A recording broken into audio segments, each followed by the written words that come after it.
आप सभी भाई बहनों का आज की आध्यात्मिक कक्षा में बहुत बहुत स्वागत है। आज की चर्चा का विषय है प्रकृति। प्रकृति के नीचे हमने दो शब्द लिखे हैं। एक में हमने लिखा है भोग और दूसरे में लिखा है अपवर्ग।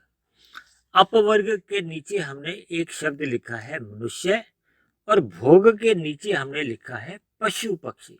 क्योंकि शास्त्रों में ऐसा कहा गया है कि ये भौतिक प्रकृति भोग भी करवाती है और अपवर्ग भी करवाती है।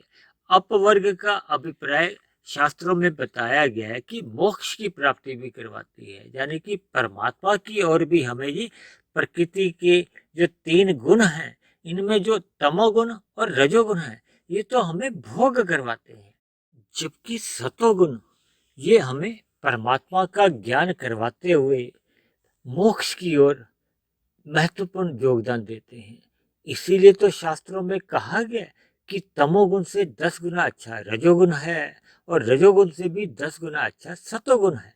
या दूसरे आसान शब्दों में आप यूं भी समझ सकते हो कि रजोगुण और तमोगुण मनुष्य को बंधन में डालते हैं, जबकि सतोगुण रजोगुण और तमोगुण में बंधे हुए बंधनों को कमजोर करते हैं, ढीला करते हैं और परमात्मा की ओर ले जाते हुए अंतोगत्वा अनंत की प्राप्ति करवाने में सहायक होते हैं। लेकिन कलयुग में प्राय ऐसा देखा जा रहा है कि अधिकांश मनुष्य भोगों में ही लिप्त रहता हुआ अपना अनमोल जीवन यूं ही व्यर्थ कर देता है। क्योंकि अधिकांश मनुष्य इन भोगों के कारण केवल रजोगुण में ही नहीं रहते। देखिए, रजोगुण में रहता हुआ मनुष्य का प्रत्यक्ष रूप से तो पतन नहीं होता, क्योंकि रजोगुण में रहते हुए हम जितने भी कर्म करते हैं वो सकाम भाव से धर्मानुसार ही होते हैं, जो कि हमारे प्रत्यक्ष रूप से पतन का कारण नहीं बनते।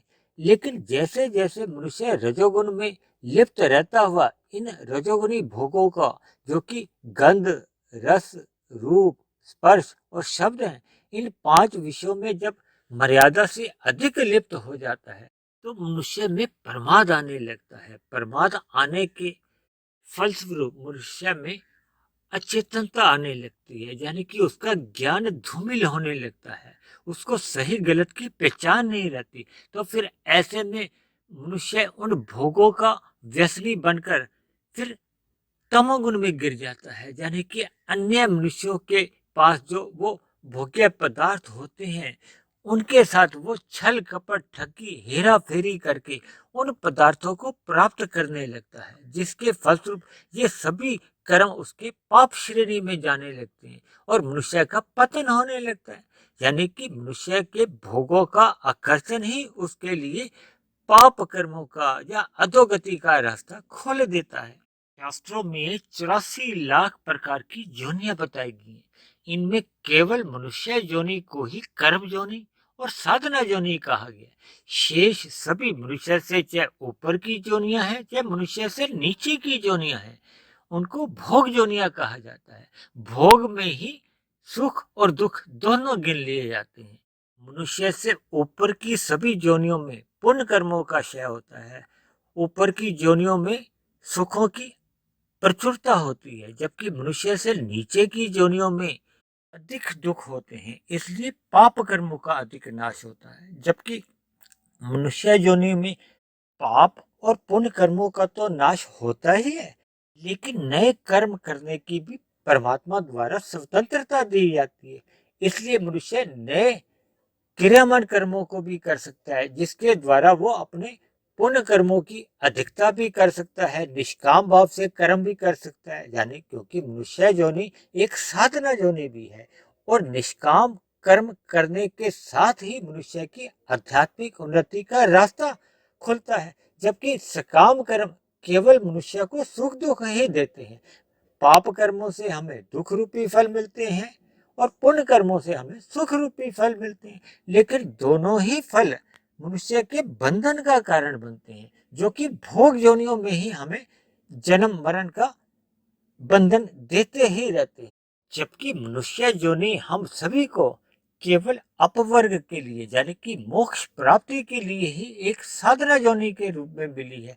इसलिए मिले हुए अवसर का लाभ उठाते हुए यानी कि हमें सतोगुण में स्थित रहते हुए विशुद्ध सतोगुण की ओर अपनी आध्यात्मिक यात्रा को आरंभ करना चाहिए, जिसका आरंभ केवल और केवल सत्संग करते रहने से ही होता है, जिसके फलस्वरूप मनुष्य को निष्काम कर्म करने की प्रेरणा मिलती है। क्योंकि भोग प्रेरित जितने भी हम कर्म करते हैं वो अंतोगत्वा हमारा बंधन का कारण बनते हैं, यानी कि हमें बार बार भोग जोनियों में ही जन्म दिलवाने में सहायक बनते हैं। देखिए, एक पशु पक्षी तो अपने पिछले मनुष्य योनि में किए गए पाप पुण्य कर्मों का फल भोगने को बाध्य हैं, लेकिन मनुष्य योनि पाकर तो आपको और हमें एक विवेक शक्ति जगाने की एक स्वतंत्रता है, और ये विवेक शक्ति जागती है केवल और केवल सत्संग करते रहने से। विवेक शक्ति जागने से ही मनुष्य को परमात्मा के प्रति प्रीति जगती है और भौतिक भोगों के प्रति वैराग्य होने लगता है, जिसके फलस्वरूप मनुष्य की आध्यात्मिक यात्रा क्रमशः अग्रसर होने लगती है। इसलिए मेरी आप सभी भाई बहनों से विनती है कि मिले हुए जीवन के अवसर का लाभ उठाते हुए सत्संग करते रहिए, ताकि हम सदा सदा के लिए इन भोग जोनियों के जन्म मरण के बंधन से बाहर निकल आए। क्योंकि मनुष्य जोनि पाकर भी अगर मनुष्य इन भोग जोनियों की ओर ही यानी कि इन भोग विषयों के प्रति ही लालायित रहता है और इन्हीं के लिए ही कर्म करता रहता है, तो फिर मनुष्य जोनि पाकर भी मनुष्य का जन्म केवल पशु पक्षियों के समान ही बना रहता है। जबकि मनुष्य योनि पाकर मनुष्य को परमात्मा के प्रति एक जिज्ञासा होनी चाहिए, यानी कि परमात्मा के प्रति जानने की उसके अंदर एक जिज्ञासा जगनी चाहिए। शास्त्रों में इसी बात को ब्रह्म जिज्ञासा के नाम से भी कहा जाता है, यानी कि मनुष्य जन्म पाकर हम सभी मनुष्यों को परमात्मा को जानने की एक विशेष इच्छा यानी कि जिज्ञासा सदा बनी रहनी चाहिए। ये जिज्ञासा ही हमें सत्संग करने को प्रेरित करती है, जिसके फलस्वरूप मनुष्य की दिनचर्या में एक सकारात्मक परिवर्तन आने लगते हैं, यानी कि उसका ब्रह्म मुहूर्त में उठना एक सहज स्वभाव बनने लगता है, जिसके फलस्वरूप मनुष्य को परमात्मा का ज्ञान विज्ञान प्रकृति के नियमों का या प्रकृति के रहस्यों का तत्व रूपी ज्ञान होने लगता है, जिसके फलस्वरूप मनुष्य की आध्यात्मिक उन्नति बहुत ही अधिक तीव्र गति से होने लगती है। इसलिए मेरी आप सभी भाई बहनों से विनती है कि परमात्मा से जुड़े रहने के लिए सदा ही सतोगुणी वृत्तियों के साथ आप जुड़े रहें और तामसी और राजसी वृत्तियों से एक उचित मर्यादा बनाए रखें, यानी कि स्थूल शरीर की आवश्यकताओं की पूर्ति के लिए ही केवल रजोगुण में रहना चाहिए, और तमोगुणी वृत्तियों से तो मनुष्य को पूर्ण रूप से ही एक वैराग्य रखना चाहिए, यानी कि बचना चाहिए, ताकि हमारा सतोगुण सुरक्षित बना रहे और हमारी आपकी आध्यात्मिक उन्नति निरंतर अग्रसर होती रही। क्योंकि अक्सर ऐसा देखा जाता है कि सत्संग की गैर मौजूदगी में मनुष्य कुसंग कब करने बैठ जाता है मनुष्य को स्वयं को भी पता नहीं चलता, और कुसंग के चलते चलते अक्सर मनुष्य से पाप कर्म होने सहज ही शुरू हो जाते हैं, जिसका स्वयं मनुष्य को पता भी नहीं चलता है। इसलिए इन पाप कर्मों से बचने के लिए और अपनी आध्यात्मिक उन्नति करने के लिए सदा ही सत्संग करते रहने का स्वभाव बनाइए, ताकि मिले हुए जीवन में हमारी आध्यात्मिक उन्नति निरंतर अग्रसर होती रहे। इन्हीं शब्दों के साथ आज की चर्चा को अब हम यही विश्राम देते हैं।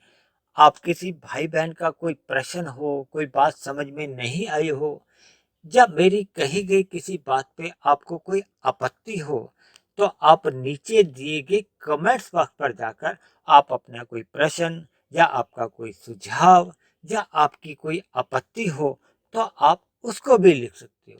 और यदि मेरे बने हुए ये वीडियो आपके जीवन में सकारात्मक परिवर्तन लाने लगे हों, परमात्मा में आपकी प्रीति जग गई हो, आपकी दिनचर्या में सकारात्मक परिवर्तन आने लगे हों, तो मेरी आप सभी भाई बहनों से विनती है कि आप मेरे इस आध्यात्मिक ज्ञानात्मक चैनल को स्वयं भी सब्सक्राइब करें, व अन्य जिज्ञासु भाई बहनों को भी इस आध्यात्मिक ज्ञानात्मक चैनल से जोड़ने का प्रयास करें, ताकि समाज में हम सभी मनुष्यों को एक सतोगुणी वातावरण जीवन जीने को मिले।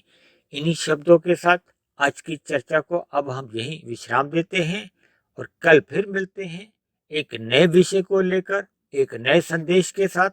तब तक आप सभी भाई बहनों का बहुत बहुत धन्यवाद।